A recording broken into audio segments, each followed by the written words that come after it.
여름휴가 극성수기인 요즘 이 해변은 믿기 힘들 정도로 한산합니다. 이 넓은 바닷가에 보이는 사람은 고작 10명 남짓, 해수욕장 시설마저 텅텅 비어 있고 해안가 인근 한 건물에는 각종 고지서가 빼곡히 쌓여 있죠. 한때 사람들로 발 디딜 틈조차 없던 이곳이 어쩌다 이 지경이 되어버린 걸까요? 오늘 저 여우대장은 강원도 양양에 나와 있습니다. 이 양양이라는 지역은 여름하면 가장 먼저 떠오르는 여행지 중 하나일 텐데요.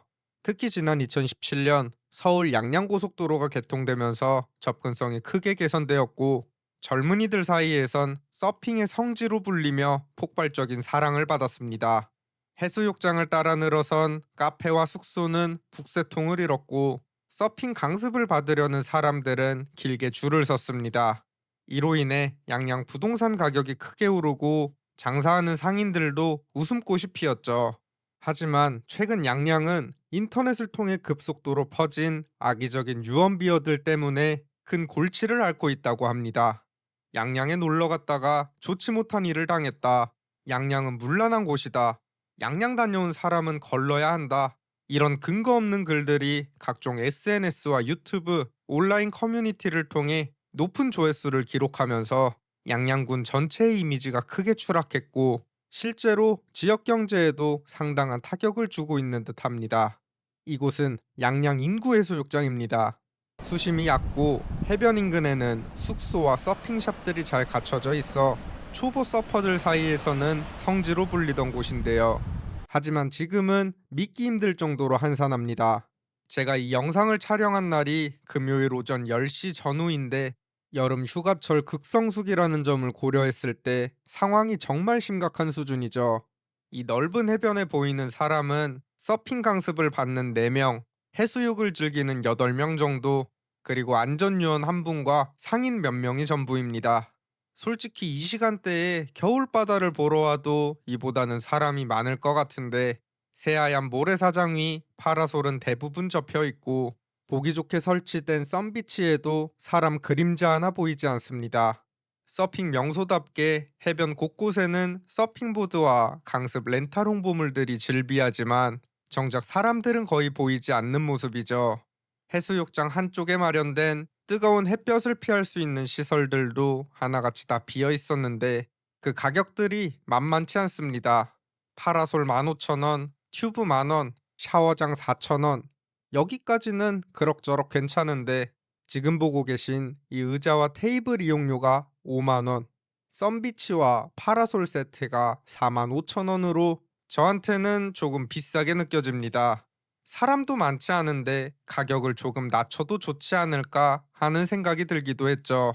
여름 휴가 극성수기인 요즘 한철 장사하는 해변에 사람이 너무 없어서 혹시 제가 너무 일찍 온 건 아닌가 싶어 오전 11시 30분쯤 다시 해변을 찾아가 봤는데요. 전보다는 확실히 사람들이 늘어나긴 했지만 여전히 해변에 몇 명이 있는지 셀 수 있을 정도로 상당히 썰렁한 모습이었습니다. 이제 해수욕장을 나와 인근 거리를 둘러보겠습니다. 일명 양리단길이라고 불리는 이곳에는 여전히 수많은 가게들이 영업을 이어가고 있습니다. 이 중에서도 단연 눈에 띄는 건 해안가를 따라 길게 늘어선 술집과 클럽들입니다. 젊은 층이 많이 모이는 양양의 특성상 낮에는 서핑이나 해수욕을 즐기고 밤에는 이렇게 유흥 문화가 발달하게 된 건데요. 밤늦게까지 신나게 웃고 떠드는 청춘들은 그저 즐겁겠지만 이 일대 일부 주민들은 밤새도록 이어지는 소음과 그들이 남기고 간 쓰레기 문제로 고통을 호소하고 있습니다. 저녁에 뭐 하면 그냥 문 꼭 닫아버려. 손님 없을 때는 괜찮은데 많을 땐 좀 복잡하지. 시끄럽긴 시끄럽지. 그렇게 되면 우리는 문 꼭 닫아버려. 근데 그 뭐 할 수 없죠. 그 사람들도 그게 장사인데 먹고 살아야지.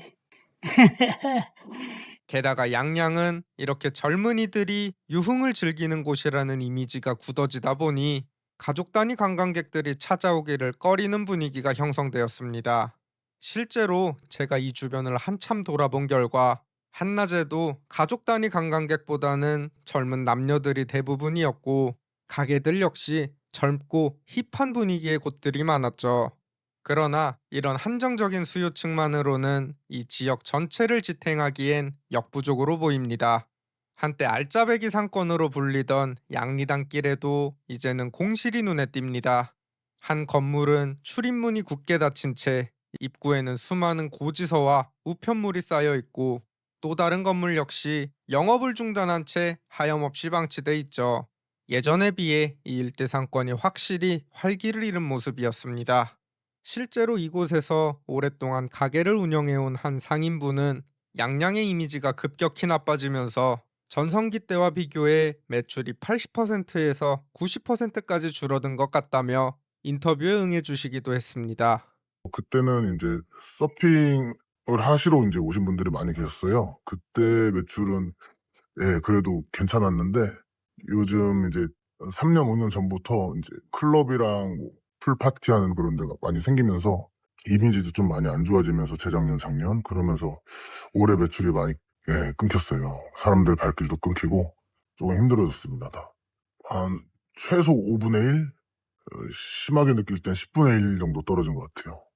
좀 버티시는 분들만 좀 버티실 것 같고요. 제가 봤을 때도 한 2-3년 뒤면은 쪼금 돌아오지 않을까 생각합니다. 실제로 2023년 76만 명에 달했던 양양 피서객 수는 2024년 69만 명으로 10% 가까이 줄었습니다. 같은 기간 동해권의 강릉, 고성, 속초 등 다른 지역들은 방문객이 적게는 8%, 많게는 20% 이상 증가했는데요. 이 수치만 봐도 지금 양양이 확실히 위기에 직면해 있다는 걸 알 수 있죠. 이렇게 좋지 못한 상황 속 최근 강원 양양구는 인터넷에 퍼지고 있는 허위 사실과 루머에 대해 강경 대응하겠다는 방침을 내놓았습니다. 이곳 상인들 역시 힘을 모아 양양에 대한 잘못된 인식을 바로잡으려고 하고 있지만, 이미 크게 훼손된 이미지가 과연 다시 회복될 수 있을지는 미지수로 남아있죠. 양양이라는 지역은 예로부터 관광 사업에 크게 의존해 왔습니다. 실제로 2024년 7월부터 9월 기준 양양의 거주 인구는 약 2만 8천 명 수준으로 집계되었는데, 같은 기간 체류 인구는 무려 그 28배에 달하는 79만 명. 즉, 거주 인구만으로는 지역 경제를 유지하기 어렵고, 핵심인 관광 산업이 흔들리면 곧바로 지역 전체가 타격을 받는 구조라는 겁니다. 이미 우리나라 관광지들은 큰 변화를 맞이하고 있습니다. 예전과 달리 해안가에는 고층 건물들이 들어섰고, 요즘 세대들은 대형 워터파크나 해외여행으로 발길을 돌리는 경우가 많아졌습니다. 이제 바닷가는 예전만큼의 매력을 발휘하지 못하는 게 현실이죠. 그만큼 더 특별하고 차별화된 콘텐츠와 전략이 필요한데, 양양의 초기 전략은 분명 큰 성과를 냈지만 앞으로의 행보가 어떻게 마무리될지는 지켜봐야 할 것 같습니다. 양양이 이 위기를 슬기롭게 극복하고 다시 동해안 최고의 관광지로 부활하기를 바라며 오늘의 영상 마무리하겠습니다. 이 영상이 조금이라도 유익하셨다면 구독과 좋아요, 알림 설정 한 번씩만 부탁드립니다. 지금까지 여우대장이었습니다. 감사합니다.